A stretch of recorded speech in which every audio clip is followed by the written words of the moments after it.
योग कर्मसु कौशलम असं त्यांनी म्हटलंय. म्हणजे कौशल्यानं कर्म करणं हा एक अर्थ आहे. आणखी अर्थ आहेत. आता आपण हा अर्थ घेऊया. पण त्याचबरोबर श्रीकृष्णाला जाणीव होती. त्यानं सांगितलंय दैवम चैवात्र पंचमम. आता हे 4 आधीचे गोष्टी सांगून त्यानं दैव 5वं आहे कुठल्याही कृतीमध्ये असं म्हटलंय. तर मला सारखं वाटायचं, की हे 5वं का? नाही माय लॉर्ड, हे तुम्ही पहिल्यांदाच दैव म्हणा. आम्हाला प्रत्येक वेळी असं वाटतं, की आधी दैव प्रसन्न असलं तरच पुढचं. पण मग मला एकदा असं वाटलं, नाही बरोबर आहे. पंचमम हेच बरोबर आहे. पहिल्या 4 कृती आपण करू. पण त्या 4 कृतींनी जर आपल्याला वाटायला लागलं झालं आता फत्ते झालं काम, तर कृष्णानं सांगून ठेवलंय 4 नाही 5वं कर्म आहे. ही जाणीव त्याला होती. आणि त्यामुळं त्यानं आपल्या एकंदर वागणुकीमध्ये आणि कृतींच्या मध्ये वास्तववाद आणला. आणि म्हणून तेवढ्यासाठी कृष्णाची तुलना मॅकियावेली, कणिक नीती यांच्याशी केली जाते. काही जणांना तर श्रीकृष्णाबद्दल इतके रिझर्वेशन्स आहेत, की ते म्हणतात तो काय लबाड होता. उगाच पांडवांना युद्ध करायला लावलं आणि गांधारी म्हणाली तसं सगळा नाश घडवून आणला वगैरे. पण हे मला वाटतं एकांगी होतंय. कृष्णाला माहिती होतं, की माणसं सगळीच्या सगळी चांगली नसतात. माणसांचे पाय मातीचे असतात आणि राजकारणात तर पायांना किती माती असते आपण पाहतोच आहोत.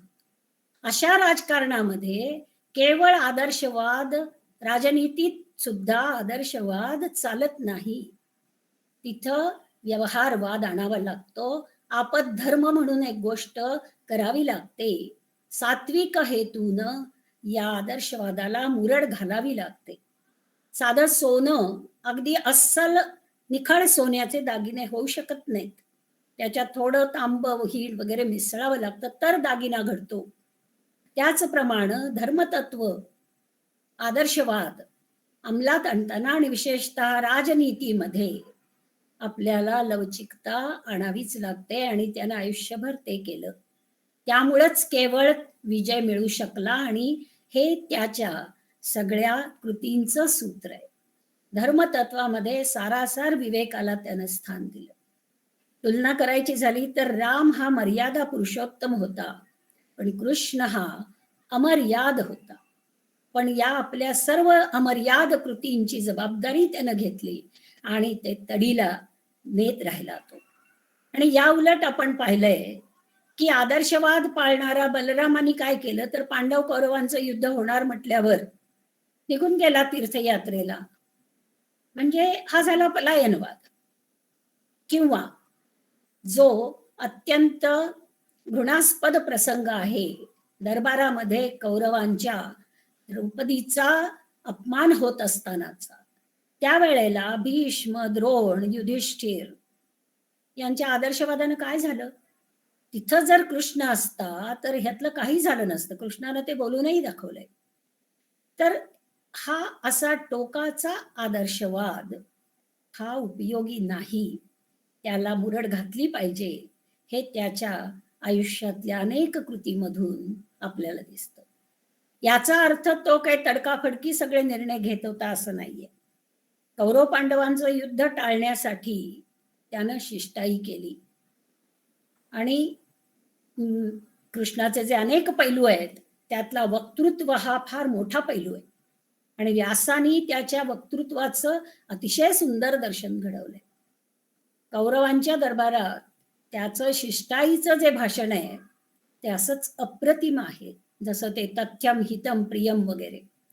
सर्व राजे मुग्ध होऊन पाहत राहिले. अशा प्रकारे त्यानं ते भाषण केले. अर्थात त्याचा परिणाम दुर्योधनावर झाला नाही ही गोष्ट वेगळी. आणि दैवमच्या व्यात्र पंचममुळं कृष्णाला ते माहितीच होतं. त्यामुळं तो काही अशा कल्पनेनं गेला नव्हता तिथं, की आता माझी ही शिष्टाई सफलच होणार. ती असफल झाली तर महायुद्ध करावं लागेल याची त्याला कल्पना होतीच. आणि ती तयारी सुरूही केली होती त्यानं. किंबहुना दुर्योधनानं त्याच्या स्वागतासाठी पायघड्या घातल्या होत्या. पण त्याचं वाक्य काय आहे, या वक्त्याचं आणि मुत्सद्दी आहे तो. त्यानं सांगितलं, "हे बघ, तुझं स्वागत स्वीकारायचं आणि तुझा पाहुणा व्हायचं, हे काही मला पसंत नाहीये. माणसं पाहुणचार केव्हा घेतात? मित्रत्व असेल तर किंवा आपत्तीत सापडलेले असतील तर. मी काही तुझा मित्र नाही." सरळच सांगितलं त्यानं. "मी पांडवांचा मित्र आहे. तुझं पांडवांशी वैर आहे म्हणजे मी काही तुझा मित्र नाही. आणि मी सुदैवानं बाबा कुठल्या आपत्तीत नाहीये. त्यामुळे मला काही तुझा आतिथ्य पाहुणचार नको. मी विदुराकडे जाणार आहे." ही त्याची अखंड सावधानता होती. त्या सावधानतेमुळं कर्मसु कौशल्य त्याचं. त्या शिष्टाईच्या वेळेला दुर्योधनानं खुळ्यासारखा घाट घातला होता, की याला आपण बंदीच करूया. आणि अ, ते वेगवेगळ्या ठिकाणी वेगवेगळी व्हर्जन्स आहेत. भैरप्पांनी छान घेतलंय ते त्यांच्या पर्व कादंबरीमध्ये. ते म्हणतात कृष्ण बरोबर आपल्या लोकांना घेऊन गेला होता आणि ते असे गावकरी होते. त्यांना शहरातलं काही माहिती नाही, नगरातलं. दरबार वगैरे कसा असतो हे बघायला आल्यासारखी ती माणसं आली होती. त्यांनी सांगितलं होतं, "हे जे बघायला आलेत." आणि ते पण अगदी असे नवख्या माणसासारखे इकडं-तिकडं असे बघत बसले होते. आणि ज्यावेळी दुर्योधनानं त्याला बंदी करण्याच्या हालचाली सुरू केल्या, तेव्हा त्याच्या लक्षात आलं, की ही जी खुळ्यासारखी दिसणारी माणसं आहेत, हे सशस्त्र सैनिक आहेत. या प्रकारची अखंड सावधानता ही स्वतःसाठी होती. पण महायुद्धाच्या शेवटी सगळं झाल्यानंतर, कौरव मरण पावल्यानंतर भीम आणि पांडव धृतराष्ट्राला भेटायला गेले. धृतराष्ट्र म्हणाला, "कुठे आहे माझा भीम? मला त्याला आलिंगन द्यायचंय." त्यावेळी कृष्णानं भीम पुढं झाल्यावर त्याला मागं केलं आणि भीमाचा लोखंडी पुतळा धृतराष्ट्राकडे सरकवला. आणि कृष्णाचं बरोबर होतं. धृतराष्ट्रानं त्या लोखंडी पुतळ्याला अशी करकचून मिठी मारली, की तो पुतळा चूर झाला. आणि हेच भीमाच्या बाबतीत घडलं असतं. हे कृष्णाचं कर्मसु कौशल्य अखंड सावधानता होती. या मुत्सद्याची ती सावधानता होती. याची व्याख्याच त्यानं एकदा सांगितली आहे. गीतेत नाही पण महाभारतात सांगितली आहे. कर्ण पर्वामध्ये. धारणात धर्म. धर्म जर धारण करत असेल तरच तो धर्म आहे. आणि त्यामुळं उद्धारण संयुक्त असा धर्म हाच पाळला पाहिजे. आणि काही वेळा आपद्धर्म याचं पालन करावं लागतं. लोकमान्य टिळकांनी गीता रहस्यामध्ये हे सांगितलंच आहे. साधं उदाहरण दिलंय त्यांनी. पारावर माणूस बसलेला आहे. समोरून एक गाय पळत जाते उत्तरेकडं. पाठोपाठ एक कसाई सुरा घेऊन येतो. तो या माणसाला विचारतो, "तू गाय बघितलीस का? इथून कुठं गेली?" आता इथं या माणसानं सत्य सांगणं हा खरं म्हणजे धर्म आहे. पण सत्य सांगितलं तर इथं घडणार आहे असं, की त्या गायीचा प्राण जाणार आहे. अशा वेळेला असत्य सांगणं हा अपद्धर्म आहे आणि त्याचं पालन करायला पाहिजे. हे कृष्णानं आपद्धर्माच्या व्याख्येत सांगितलंय. गीतेतलं त्याचं एक असंही वाक्य आहे, "संभावितस्य अकीर्तीः मरणात अतिरिच्यते." जो श्रेष्ठ मानी पुरुष आहे, त्याला अपकीर्ती मरणापेक्षा जास्त दुःखदायक वाटते. हे स्वतः कृष्णाला भोगावं लागलं होतं. म्हणजे स्यमंतक म्हणण्याची कथा आपल्याला माहिती असेल, की सत्राजित म्हणजे कृष्णाचे सासरे सत्यभामेचा पिता, त्यावेळी लग्न झालं नव्हतं सत्यभामेशी. त्या सत्राजिताकडं हा स्यमंतक नावाचा फार मौल्यवान मणी होता. कृष्णानं त्याला सांगितलं, की "हा मणी तू राजाकडे दे, तिथं तो शोभून दिसेल." त्यानं ते ऐकलं नाही. मग सत्राजिताचा भाऊ प्रसेनजित त्यानं तो मणी घेतला आणि तो मणी गळ्यात घालून गेला शिकारीला. तर तिथं एका सिंहानं त्याची शिकार केली. त्यामुळं तो मेला प्रसेनजित तिथं आणि तो मणी त्या सिंहाच्या गळ्यात गेला. कारण तो त्या साखळीमध्ये असेल. तो सिंहाच्या गळ्यात गेल्यावर पुढं असं घडलं, की त्या सिंहाला जांबुवंतानं मारलं. आता हा जांबुवंत म्हणजे काही ठिकाणी अस्वल म्हटलंय. तर आपण जरा भैरप्पानी पर्वमध्ये केले त्याप्रमाणे थोडासा बुद्धिवादानं या सर्व गोष्टींचा विचार केला पाहिजे. अस्वल नव्हे, तर अस्वल हे त्या जमातीचं, ज्याला इंग्लिशमध्ये टोटेम म्हणतात, की त्यांच्या कुळाचं चिन्ह. तर अस्वल हे चिन्ह असलेली ती जमात. त्या जमातीचा तो जांबुवंत, त्यानं त्या सिंहाला मारलं आणि तो मणी घेतला आणि आपल्या गुहेत ठेवला. आणि इकडं मणी गेल्यावर सत्राजितानं कृष्णावर बोल लावला, की तू तो मागितला होतास, मी दिला नाही म्हणून तूच नेलायस. आणि हे कृष्णाला अर्थातच सहन होणं शक्य नव्हतं. कृष्णानं ते शिकार आणि सिंह वगैरे माग काढत तो त्या मण्यापर्यंत पोचला जांबुवंतांच्या गुहेमध्ये. त्याच्याशी त्यानं लढाई केली. आता वेगवेगळ्या ठिकाणी लढाईचे दिवस वेगवेगळे सांगितले, 10 दिवस 12 दिवस वगैरे. काही का असेना, कृष्णानं जांबुवंताला नमवलं आणि मग जांबुवंतानं आपली मुलगी जांबुवंती त्याला दिली. त्यानं तो मणी आणून सत्राजिताच्या स्वाधीन केला आणि मग सत्राजितानं पण आपली मुलगी सत्यभामा त्याला दिली. मुद्दा यातला, या सगळ्या प्रकरणामध्ये श्रीकृष्णाला खूप त्रास झाला, मनस्ताप, आणि एकदा आपल्यावरचा आळ गेला पाहिजे असं ठरवल्यामुळं त्यानं ते कार्य केल्याशिवाय सोडलं नाही. आता अशा कीर्तिमंत आणि कीर्तीला जपणाऱ्याला रणछोड दास असंही नाम मिळालं. हाच तो आपदधर्म, लवचिकता. ज्या वेळेला मथुरेवर अनेक वेळा जरासंधानं हल्ले केले आणि जरासंधाचा पराभव करण्याचे प्रयत्न झाले, पण जरासंधाचा पूर्णपणे पराभव होत नव्हता आणि प्रत्येक वेळी सैनिक मरत होते. तेव्हा कृष्णानं ठरवलं की आपण आता हे युद्ध थांबवून पळून जायचं. म्हणून त्याला ते रणछोडदास, गुजरातमध्ये अजूनही ते नाव वापरलं जातं. आता हे रणछोड खरं म्हणजे त्याच्या कीर्तीला शोभणारं नाहीये, पण हा कृष्णाचा आपदधर्म आहे की जर अनेकांचं अकल्याण मी टाळू शकत असेल तर एवढा कलंक घ्यायला माझी काही हरकत नाहीये. म्हणून तो रणछोड झालेला आहे. वंचित, दुःखी अशा सर्वांना त्याचा आधार होता, हे आपल्याला नरकासुराच्या कथेमध्ये सापडेल. जसं जरासंधानं अनेक राजांना पकडून ठेवलेलं होतं, नरकासुरानं अनेक स्त्रियांना बंदिवान करून ठेवलेलं होतं. आणि नरकासुराला श्रीकृष्णानं मारल्यानंतर या स्त्रियांना तुरुंगातून बाहेर काढलं, सोडवलं. पण आपल्याला माहिती आहे की अशा स्त्रियांना कोणी स्वीकारलं असतं? फाळणीच्या काळातले स्त्रियांचे जे काय हाल झाले, हाल हा शब्द सौम्य ठरेल, भाजून निघाल्या कित्येक स्त्रिया काही अपराध नसताना. अशाच प्रकारची अवस्था या स्त्रियांची झाली असती. आणि मग लिहिणाऱ्यांनी लिहिलं की श्रीकृष्णाने 16,108 स्त्रियांशी लग्न केलं. आता काय लिहिणाऱ्यांची लेखणी तरी 16,000चा महान आकडा कुठून काढती झाली कोण जाणे. प्रश्न आकड्याचा नाहीये. या सगळ्या स्त्रियांना कृष्णानं लग्न केलं, याचा अर्थ त्यानं त्यांना समाजात प्रतिष्ठा मिळवून दिली.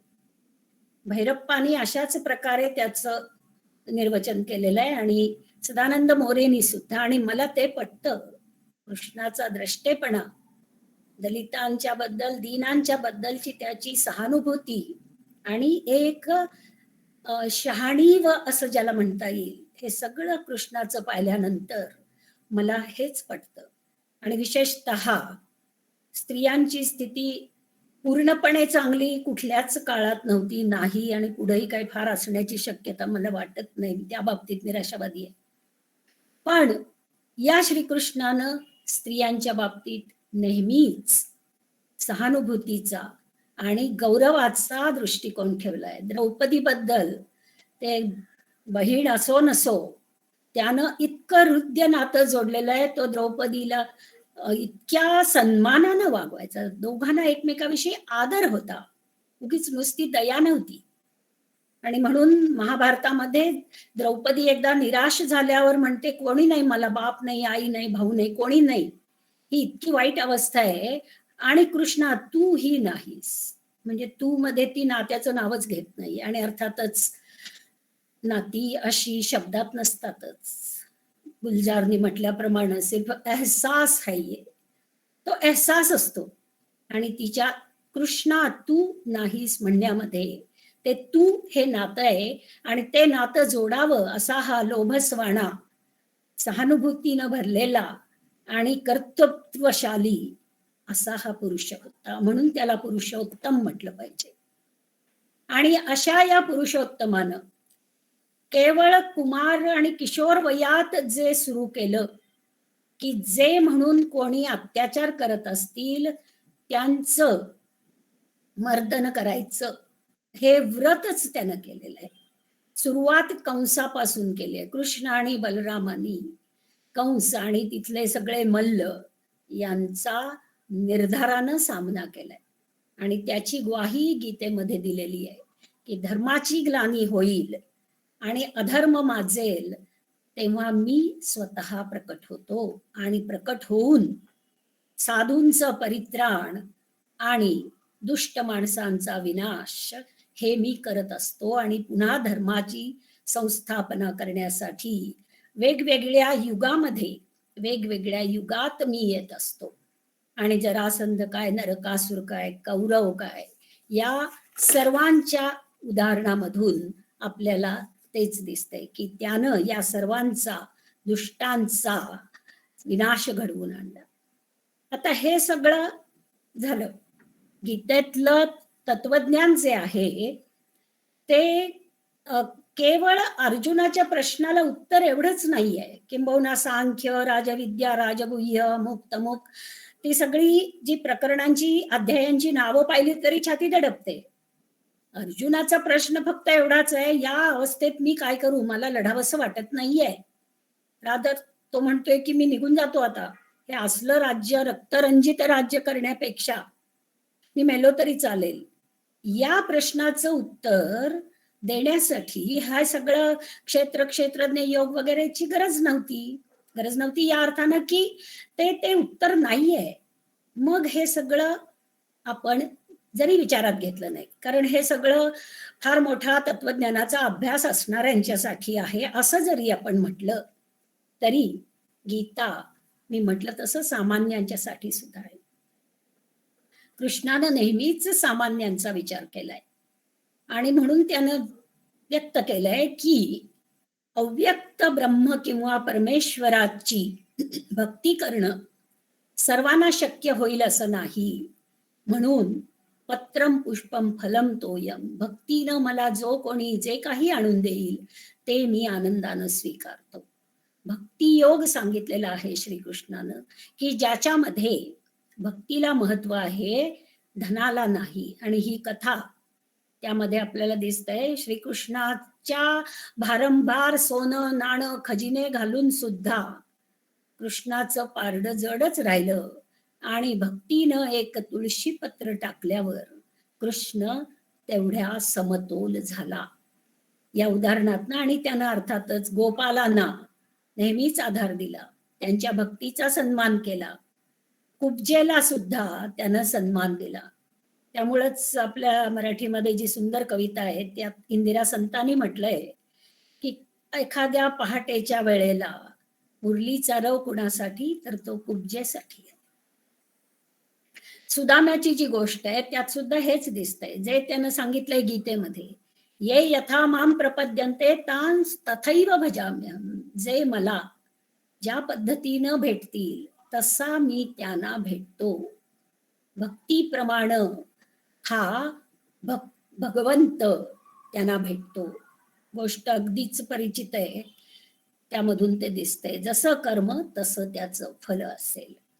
तेव्हा अखेर कशी झाली या कृष्णाची, त्यानं जे सांगितलंय सतत, की आपण आपल्या कर्माला निष्काम बनवलं पाहिजे आणि निरासक्तपणानं ते केलं पाहिजे. याचं उदाहरण पद्मपत्रच असू शकतं. स्वतः कृष्णानं एवढं प्रभुत्व असून सुद्धा कायम निरासक्तीचा दृष्टिकोन ठेवला, हे आपण पाहिलंय आतापर्यंत. आणि आज आपण पॉवर ऑफ द प्रेझेंट किंवा पॉवर ऑफ नाऊ या पद्धतीची पुस्तकं बरीच बाजारात येतात, मनाला शांती मिळवून देण्यासाठी वगैरे. ते कृष्णाने साध्य केलेलं होतं. समोरच्या क्षणाची महती तो जाणत होता. म्हणजे आपल्याला माहिती आहे की आपली अशी अवस्था असते की शैलीनं म्हटल्याप्रमाणे वीपिंग फॉर द पास्ट आणि फिअरिंग द फ्युचर. वर्तमानात फारसे नसतो आपण. तर हे कृष्णानं कधी होऊ दिलेलं नाही. त्यानं गोकुळातलं राधेचं प्रेम हे सर्व, ज्याला आपण होमून टाकणं म्हणतो तसं. सूरदास वगैरेंनी कल्पना केली आहे की त्याला खूप आठवण येत होती आणि त्यानं उद्धवाला पाठवलं वगैरे. महाभारतामध्ये कुठंही अशा प्रकारचे उल्लेख नाहीये. आणि त्याचा एकंदर स्वभाव पाहता तो जो मुकाम, ज्याला हिंदीमध्ये मकाम म्हणतो, तो मागं टाकला की तो मागं जात नव्हता. म्हणून तर त्याला वर्तमानामध्ये पाय रोवून दुष्टांचं निर्दालन करता आलं. तो मथुरेचा राजा होऊ शकला असता, झाला नाही. द्वारकेमध्ये वसुदेवाला त्यानं ते सगळं वैभवशाली नगर दिलं. त्याच्या स्वतःच्या यादव कुलाच्या बाबतीतही तसंच झालंय. गांधारीनं शेवटी त्याला शाप दिला, तू हा सगळा संहार घडवलास. खरं म्हणजे हे म्हणणं हा कृष्णावर अन्याय होता. तिनंच स्वतः दुर्योधनाला कधीही असा आशीर्वाद दिला नाही की तुझा युद्धात जय होईल. दुर्योधन जाताना नेहमी प्रणाम करून म्हणायचा, माते मला आशीर्वाद दे विजयासाठी. तेव्हा गांधारी म्हणायची, यतो धर्मः ततो जयः. मग आता तिनंच जर कधी आशीर्वाद दिला नव्हता आणि त्या दुर्योधनाचा आणि कौरवांचा जर नाश झाला, तर श्रीकृष्ण कसा जबाबदार ठरेल? आणि त्यावेळेला अर्थातच श्रीकृष्णानं तिला उत्तर दिलंच आहे की तू तुझ्या मुलांना आवरू शकली नाहीस, त्यामुळं हे घडणारच होतं. आणि या ज्या एकमेकांच्या वरच्या कुरघोड्या अधर्माच्या, म्हणजे जसं कर्णाला बाण कसा मारला आपल्याला माहिती आहे, ते अधर्माचं कृत्य होतं. पण त्यावेळेला कृष्णानं जे काय भाषण केलं, कर्णाला ऐकवलं, व ते धर्मस्तदा गता, तेव्हा तुझा धर्म कुठं गेला होता, हिशोबच मांडला त्यानं की हे सगळं करत असताना तू धर्म पाळला होतास का? आणि आज तू धर्माच्या नावावर रथाचं चाक उचलेपर्यंत धर्माच्या बोलण्यासाठी प्रवृत्त झालायस. ते भाषण अगदी जुलियस सीझर मधल्या अँटनीच्या भाषणासारखंच आहे, तुलनीय आहे, किंवा चर्चिलच्या एखाद्या भाषणासारखं आहे. मुत्सद्दी आणि वक्ता होताच तो. पण इथं प्रश्न होता की अधर्माला अधर्माशिवाय, काट्याला काटाच लावल्याशिवाय तो निघणार नाही. हा त्यानं जन्मभर पाळलेला होता. आणि नाही तर नुसत्या आदर्शवादानं कृष्णानं सांगितलं हे युद्ध जिंकणं शक्य नव्हतं. दुर्योधनालाही त्यानं तेच ऐकवलं.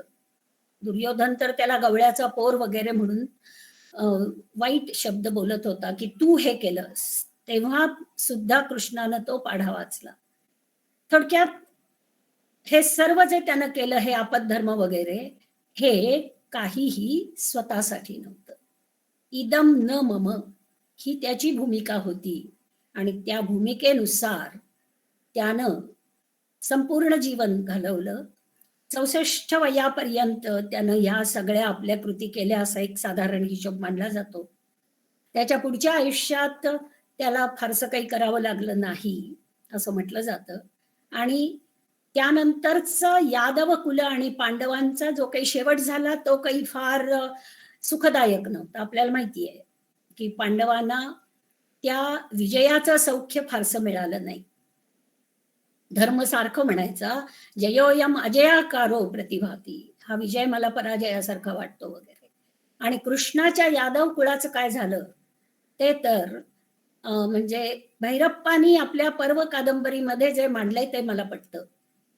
त्यांनी असं म्हटलंय की ही द्वारका उन्मत्त झालेल्या यादवांच्या मुळं बुडाली.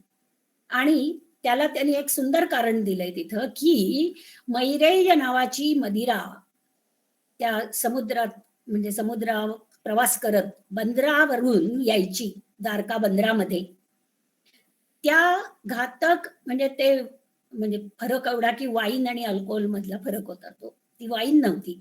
मादक असं द्रव्य, आणि त्याच्या आहारी जाऊन यादवांनी आपापसात मारामाऱ्या केल्या आणि त्या कुळाचा नाश झाला. हा जो शेवट आहे, हा कृष्णानं ओळखलेला होता. त्यामुळं यादव कुलाला वाचवण्याच्या बाबतीत आपलं प्रभुत्व नाही आता. तोपर्यंत वाचवलं होतं त्यानं. पण एका क्षणाला हा कृष्ण आपलं प्रभुत्व सोडून निरासक्त झाला. म्हणजे एखाद्या शोकांतिकेच्या नायकाप्रमाणे असं म्हणायला हवं. जन्मभर तळपलेल्या सूर्यासारखा हा श्रीकृष्ण. पण हा जो मानवी स्पर्श त्याला घडतो, म्हणजे आपण ही जर कथा ग्राह्य मानली तर, कारण समस्या अशी आहे की आपल्या पूर्वजांच्या इतिहास लेखनाविषयीच्या अनास्थेमुळं आपल्याला प्रत्येक कथेचे अनेक व्हर्जन्स, आवृत्त्या पाहायला मिळतात. तर ही जर आवृत्ती खरी असेल, तर हा तळपणारा सूर्य, पण त्याचा शेवट खरं म्हणजे या योगेश्वरानं समाधीचं मरण घ्यायला हवं होतं, असं कोणालाही वाटू शकेल. पण याचं मरण आपल्याला माहिती आहे, झाडाखाली तो बसलेला असताना किंवा लाईंग अशा पोझिशनमध्ये असताना त्याच्या पावलाला जराचा बाण लागला आणि त्यानंतर तो मरण पावला. हे असं विलक्षण मरण, हे सुद्धा मला त्याच्या प्रभुत्वातून आलेल्या निरासक्तीचं लक्षण वाटतं. हा कृष्ण बलिष्ठ, खेळकर, खोडकर, तत्वज्ञ, मुत्सद्दी, वक्ता, अत्यंत श्रेष्ठ कवी. विभूती योगाचं वर्णन वाचल्यावर आपल्याला पटतं की तो केवढा मोठा कवी होता. असं सर्व असलेला संगीतकार, कलावंत, शब्द वापरावे तेवढे थोडे आहेत, असा हा वीर नायक आणि तत्वज्ञ प्रभू असा, आणि पुढे भगवान झालेला हा श्रीकृष्ण, अशा प्रकारचं निरासक्त मरण स्वीकारून या जगाला त्यागता झाला. कृष्णानं संपूर्ण शक्ती ओतून भोगले, संपूर्ण शक्ती ओतून त्यागही केला. त्याचे भोग आणि त्याग हे दोन्ही त्याच्या अमर्याद व्यक्तिमत्वाची लक्षणं आहेत. आणि मला वाटतं या श्रीकृष्णापुढं आपण आज हीच प्रार्थना करू शकतो. मला तर वाटतं की आता एकदा वाटतं म्हणावं त्याला, की संभवामी युगे युगे. आता हे युग खरं म्हणजे तू यावंस अशा पद्धतीचं झालेलं आहे. तेव्हा तू ये आता, संभवामी युगे युगे, हे आश्वासन पाळ श्रीकृष्णा. तसं झालं तर मग हे घडू शकेल की सर्वेपि सुखिनः सन्तु, सर्वे सन्तु निरामयाः, सर्वे भद्राणि पश्यन्तु मा कश्चित् दुःखमाप्नुयात्. तू जर आलास पुन्हा, तर सर्व सुखी होतील, निरामय होतील, सर्वांचं कल्याण होईल आणि कुणालाही दुःख मिळणार नाही. बहुधा श्रीकृष्ण आपल्याला तथास्तु म्हणेल, अशी आशा व्यक्त करून मी माझे शब्द थांबवते. धन्यवाद.